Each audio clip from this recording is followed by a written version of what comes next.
इनकी एफआईआर है। क्या नाम है आपका? विशाल बारी। विशाल विशाल बारी। कुमारी।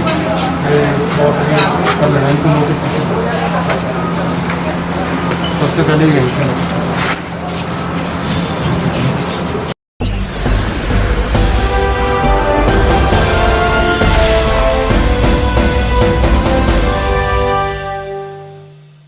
नमस्कार, राजधानी न्यूज़ गुरुग्राम में आपका स्वागत है। हम आए हुए हैं पालम बिहार के व्यापार केंद्र में, जहां दुकानदारों के अतिक्रमण के चलते ही यहां पर डीटीपी आरएस भाट आए हुए हैं। आइए उनसे जानते हैं कि क्या चल रहा है यहाँ पर। आपकी कौन सी शॉप है? ये शॉप है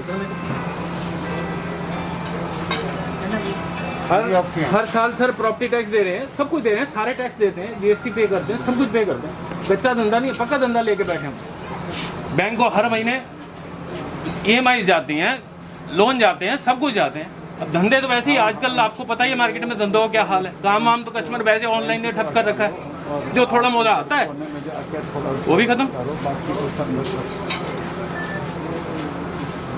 मरता तो सारा जो स्मॉल ट्रेडर जितना है सारा मरता वही है, और किसी को तो क्या फर्क पड़ता है। ठीक है। अब हमने 10,000 का बेचेंगे तो 1000 मिलेगा, उसमें 1000 में भी लड़के को भी देना है, दुकान का मेंटेनेंस भी है, वो भी है, घर के जाता है 200 रुपये रोज के। बस सिंपल सी थ्योरी है। क्योंकि सर देखो जो फैक्ट है मैं वो बता रहा हूँ, आप करता हूँ। अब ये कितनी दुकान है, अब मैं अगर इसमें 4 चीज़ें रख के बैठूंगा, मैं सुबह शाम तक आपको कितनी दुकानें मैं दिखा दूँ सर। यहाँ पे सुबह से शाम तक बैठे तो उनकी बोनी तक नहीं होती, कहाँ से करेंगे? 4 आइटमें रख के आज की डेट में कस्टमर की तो इतनी ख्वाहिश हो गई, उसको तो मोबाइल पे उसने देखना है और उसको ये चाहिए जी, ये दे दो। इनकी एफआईआर है। क्या नाम है आपका? विशाल बारी। विशाल विशाल बारी। कुमारी। उनकी जो समस्याएं हैं दुकानदारों की तरफ देखो ऐसे जी, मैं यहाँ का डिस्ट्रिक्ट टाउन प्लानर एनफोर्समेंट हूँ आरक्षा। जी सर। मैंने ये पहली मार्केट नहीं है जो सर्वे कर रहा हूँ। व्यापार केंद्र में हमने सर्वे किया। लोग जो दुकान वाले कहते हैं वो अपने बिजनेस पॉइंट ऑफ व्यू से कहते हैं। हमारा काम बिजनेस को एक्सप्लोर करवाना नहीं है। वो इन्होंने दुकान ली है, उस दुकान का किराया जितनी दुकान है उस दुकान का दे देंगे। जहाँ आप खड़े हो ये पब्लिक प्लेस है, यहाँ पर लोगों ने मूवमेंट करनी है, पहली बात। दूसरी बात, रेजिडेंट्स ही कंप्लेंट करते हैं कि जब हम मार्केट में जाते हैं हमारे लिए रास्ता भी नहीं है वहाँ पर चलने का। जी सर। तीसरी बात, अगर कोई हादसा हो गया तो ये जो भाई साहब मेरे को सारी थ्योरी दे रहे हैं कि जी हमारा बिजनेस ठप हो जाएगा, ये हो जाएगा, वो हो जाएगा, किसी की लाइफ से इम्पोर्टेंट किसी का कोई बिजनेस नहीं है। तो हमारा मकसद यही है, कॉरिडोर क्लियर करें, स्ट्रांगली एनफोर्स करेंगे, पहले 100% क्लियर करें, उसके बाद अपना प्लान ऑफ एक्शन लेकर आएँ कि ठीक है जी हम इतना थोड़ा सा बाहर रखना चाह रहे हैं, या इसमें फायर का कोई इशू नहीं है। फायर डिपार्टमेंट से भी पूछा जाएगा, उनको कोई इशू नहीं है तो कर देंगे। भाई हम किसी के अगेंस्ट नहीं है, चाहे वो कस्टमर है चाहे वो दुकानदार है, लेकिन सेफ्टी सिक्योरिटी सबसे ज़्यादा इम्पोर्टेंट है। कोई ये नहीं कह सकता कि 20 साल पहले यही चल रहा था तो हम आगे भी चलाएंगे, ऐसा कोई रूल नहीं है। अगर वो गलत है तो गलत है। जिस दिन आप भी यहाँ पर आए और कुछ हादसा हो गया तो सबसे पहले RWA के प्रधान और सेक्रेटरी को पूछा जाएगा कि वो किस बारे में प्रधान है। दूसरे अधिकारियों को पूछा जाता है कि जी आपने एक्शन क्यों नहीं दिया। तो अगर हम टाइमली एक्शन लेते हैं, मैंने अभी तक कोई भी दुकान सील नहीं की, मैंने इनको रिक्वेस्ट की है। अधिकारी का खुद आने का मतलब ये है कि ये इनके ऊपर डायरेक्टली मैं खुद कहूँ। ये कल को ये ना कहेंगे जी कोई जूनियर अधिकारी आता है कह के चले जाता है जी, फिर कह देंगे जी विभागों के साथ सेटिंग है। ये कोई सेटिंग नहीं। एनफोर्समेंट मतलब एनफोर्समेंट, क्लियर मतलब कॉरिडोर क्लियर। मैं किसी के अगेंस्ट कोई कार्रवाई नहीं करना चाहता। मेरा मकसद सिर्फ ये है कि अगर कोई शिकायत आई है, रेजिडेंट्स के हक में आई है, दुकानदार अपना बिजनेस चलाना चाहते हैं, अगर उनको लगता है कि यहाँ पर कम है कोई और दुकान ले लो, गलेरिया मार्केट चले जाओ, बड़ी दुकान ले लो, बड़ा बिजनेस करो, कोई लॉजिक नहीं। Corridors are meant for public, इसका इन्होंने कोई किराया नहीं दे रखा और ये गदर नहीं मचेगा। कॉरिडोर क्लियर करने पड़ेंगे इनको। मैं आज सिर्फ सोमवार तक का टाइम देने वाला हूँ। सोमवार के बाद प्रॉपर लॉ फॉलो करके, ये नहीं है कि सीधी दुकान सील हो जाएगी, हम लॉ फॉलो करेंगे, शो कॉज देंगे, रेस्ट्रिक्शन ऑर्डर देंगे, बंदे को 15 दिन का टाइम देंगे। ताकि कल को ये ना कहे हमें सुना नहीं है। लेकिन सुनकर मेरा नहीं ख्याल कोई भी कहे कि हाँ जी भी ये आप देखो, ये देखो, कोई बताओ।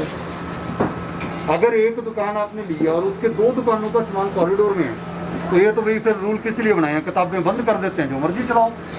अगर गुरुग्राम को स्मार्ट सिटी बनाना है तो हमें अपने आप को सुधारना पड़ेगा। चाहे मैं हूँ, मेरे को अपनी ड्यूटी सही निभानी पड़ेगी, जो दुकानदार है उसको अपनी ड्यूटी सही निभानी पड़ेगी, और जनता के हक में फैसला होगा। ये नहीं है कि जी कोई जो मर्जी इधर उधर, तो यहाँ लगाया रोड में लगा ले, तो ये रोड में भी लगा सकते हैं।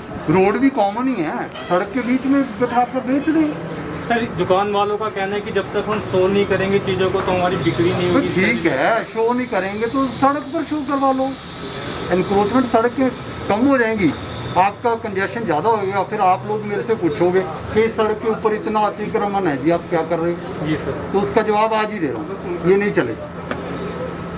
सर समय सोमवार कब तक का? चलो सोमवार नहीं, मंगलवार तक करते हैं। मेरा कोई इंटेंशन नहीं है कि मैं किसी के पीछे पड़ूँ। मेरा मकसद ये है कि मेरे को जो ड्यूटी दी गई है वो मैं निभाऊँ। इनको मैंने रिक्वेस्ट की है, कर ले। आज मैं खड़ा हूँ, थोड़ा बहुत हटाएंगे, ठीक है, और हटा लेंगे, लेकिन समय सीमा ज़्यादा नहीं दूँगा। 15 दिन के बाद देख लेंगे, मार्केट नहीं सुधरी। आप आज कितनी है जी? 8 तारीख है। आप 20 तारीख के पास आके अपने लेवल पर, मैंने तो आपको नहीं बुलाया ना, आप अपने आप राउंड लगाना। 20 तारीख को ये मार्केट सुधरी ना हो तो मैं डीटीपी एनफोर्समेंट नहीं हूँ। जैसे कि आप देख सकते हैं कि व्यापार केंद्र में, पालम बिहार के व्यापार केंद्र में अधिकारी यहाँ पर सर्वे कर रहे हैं और देख रहे हैं कि दुकानों के आगे कितनी लोगों ने अतिक्रमण कर रखा है। इसके लिए यहाँ पर अधिकारी लगातार सर्वे करते जा रहे हैं। पता है कि आने जाने का रास्ता नहीं है पूरा का पूरा। यार आने जाने का यहाँ 407 निकलनी है क्या? यहाँ पे दुकानदार को कस्टमर ही बाहर सामान लगाने पे मजबूर करता है। कस्टमर को इतनी तसल्ली नहीं होती कि वो दुकानदार से पूछे भाई साहब आपके पास ये है, नहीं, उसको यहाँ पड़ा हुआ मिलना चाहिए। ये सिर्फ कस्टमर ही करवाता है और कोई नहीं करवाता, ठीक है ना? मेन ये है और कुछ नहीं है, बाकी तो आपके सामने ही है। और ये हालात सिर्फ इसी मार्केट का नहीं है, सारी जगह पूरा गुड़गांव ही साला अतिक्रमण में बैठा है।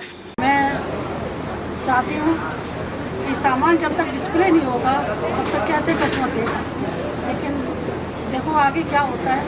ये तो 20 सालों से हो रहा है, 20 सालों से सामान तो हटाया गया फिर लगाया गया, लेकिन आगे जो आ रही है ये परेशानियाँ, समस्याएँ, उसका देखो क्या निर्माण क्या होता है। पुराना कस्टमर है वो तो उसको वही आता है कि भैया बाहर सामान देखें, फिर अंदर पूछता है सामान ऐसे अंदर है ना, हम दिखा सकते हैं सामान कस्टमर को। अब ये सामान जितना भी सामान है इसमें क्या सामान दिखा पाएंगे? 200 गज की दुकान है, एक मतलब 200 स्क्वायर फीट की दुकान, 180 जगह बसती है उसमें। अब यहाँ पे आप क्या दिखाओगे कस्टमर को अंदर? एक के बाद 2 कस्टमर, आज की डेट में कोरोना के टाइम पे आप 2 कस्टमर अंदर ले नहीं सकते। अब यहाँ पे आप सामान दिखाओ, सामान रखो, आधा सामान तो आपका नीचे जमा हुआ है वो दिखेगा नहीं। अब यहाँ पे मतलब अंदर ऐसे करो जैसे पता नहीं कितना ट्रैफिक चल रहा हो, यहाँ पे बिल्कुल एकदम ब्लॉक किया हुआ है। ठीक है, देखो कोई भी इसके खिलाफ नहीं होता कि भैया अतिक्रमण नहीं है, हाँ है, गलत है, नहीं होना चाहिए। लेकिन फिर बाद आदमी काम करने बैठा है, सही गलत ही देखता रहेगा सारे टाइम में, फिर तो काम कर लिया उसने। ऑनेस्टली स्पीकिंग, इसमें मतलब कोई झूठ वाली बात नहीं है। सही गलत देखे बिना कैसे काम हो सकता है? हो नहीं सकता। ये कि कस्टमर आके रुकता है, 2-4 सामान बाहर दिखता है तो अंदर जाके घुसता है, तो अंदर ही नहीं घुसता, फिर कहाँ से सामान बेचेंगे? अगर ये है कि भैया अंदर कर लेते हैं और 20 दिन देखते हैं तो 20 दिन बाद पैक करके घर चलेंगे अपने अपने। क्या है, ये तो किराया देने थोड़ी बैठा है आदमी, कमाना भी तो है उसमें। वही समझते हैं कि हर त्यौहार के टाइम पे एक ना एक बार ये हो ही जाता है। तो जैसे सामान इतना सारा और दुकान में रखने की भी जगह नहीं है, तो 20 दिन बाद वो एक्शन कर लेने आएंगे तो क्या होगा? भाई साहब मैं तो बोलता हूँ कि हमारा सामान है, 2 लाख रुपये का सामान है, ले जाओ आप उठा के। हमें भी ये होगा कि चलो हमारा घाटा हो गया, हम बंद बंद करके बैठेंगे, यहाँ पे क्या सामान होता है। हमें भी ये रहता कि सामान है, चलो दुकान खोलो, कोई सामान बिक जाएगा। तो एक बार नुकसान हो जाए, नुकसान हो गया, पैसे को आग लग गई, उसका क्या कर सकते हो? बस हम थोड़ा बहुत दुख मनाएंगे, अपना घर बैठेंगे। फॉलो नहीं करते आप करो, बिल्कुल मैं लिखना और राइटिंग में देखते हैं, मैं FIR कराता हूँ। लेकिन सबसे ज़्यादा इम्पोर्टेंट है RW के सेक्रेटरी और प्रेसिडेंट। मैं छोड़ देने वाला नहीं ना, मैं हफ्ता 10 दिन वेट करूँगा, नहीं तो मैं डिप्टी रजिस्ट्रार को लिखूँगा कि RW बंद कर दूँ। नहीं भी तो दूसरा दिन लग जाते हैं, जो मर्जी है, पीछे लगे नहीं जाते, आपका काम है डंडा चलाओ, मार्केट क्लियर होनी चाहिए। हैं पुलिस की हेल्प कोई नहीं मिलेगी ना। चलो हम देखिए करवाओ जी, ठीक है, बिल्कुल खाली करवाओ। मार्केट की कॉरिडोर बिल्कुल खाली होनी चाहिए, बस दैट्स ऑल। मेरे को किसी से कोई पर्सनल रंजिश नहीं है, मार्केट सुधरनी चाहिए, दैट्स ऑल। काम होता है। वो तो बात ठीक है यार, मेरे को ऐसे मत लो, मैंने एक तरह में कदम बोला नहीं, पर मैं तेरे को अंदरूनी बात बता रहा हूँ। ठीक है, जो बात तेरे को मैंने बताई वो बात ठीक है। क्या बात मतलब कि दुकान में मतलब अतिक्रमण इतना है कि लोग आ जा नहीं सकते? ऐसा तो कुछ नहीं है, अतिक्रमण इतना, सबके सामान इतना रास्ता जब का छूट रखा है कि लोग आ जा सकते। तो जैसे बताया गया ना, अतिक्रमण में इतना रास्ता नहीं है कि लोग आ जा सके, इतना अतिक्रमण। ऐसा तो कुछ नहीं लग रहा है मेरे को, बाकी आप देख सकते हो। और लीज पे दुकान दे रखी है क्या अपने घर की दुकान के आगे, मतलब लीज पे जगह दे रखी है? नहीं, ऐसा तो है मेरे ख्याल से, ऐसा मैंने देखा है। कुछ लोगों ने लीज पर दुकान अपनी दुकान के सामने बैठा रखी है, वो गलत है, वो चीज़ गलत है। तो ये तो बहुत गलत चीज़ है। ये तो बिल्कुल गलत चीज़ है, और दुकान के सामने जो बैठा रखा है वो बहुत गलत है। आदमी की जो दुकान है उसके सामने बैठा के किसी से किराया वसूल है, वो चीज़ गलत है। कितना किराया ले लेते हैं मतलब बैठाने? भाई ये तो मेरे को पता नहीं, फिर भी आपका अनुमान है? मेरा कोई अनुमान नहीं, क्योंकि मैं ये काम मेरे को पता नहीं, कोई जानकारी नहीं। तो दुकान में शाम के समय जैसे भीड़ वगैरह होती है तो उनको परेशानी होती है ना? आप शाम को आरती के बाद आकर देख लेना।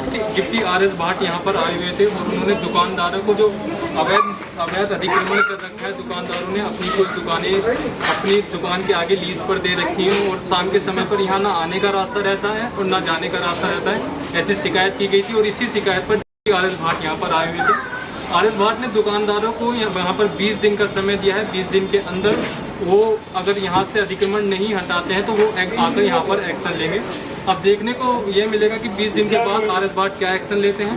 कैमरा पर्सन साहिल के साथ महमूद गोस्वामी, गुरुग्राम।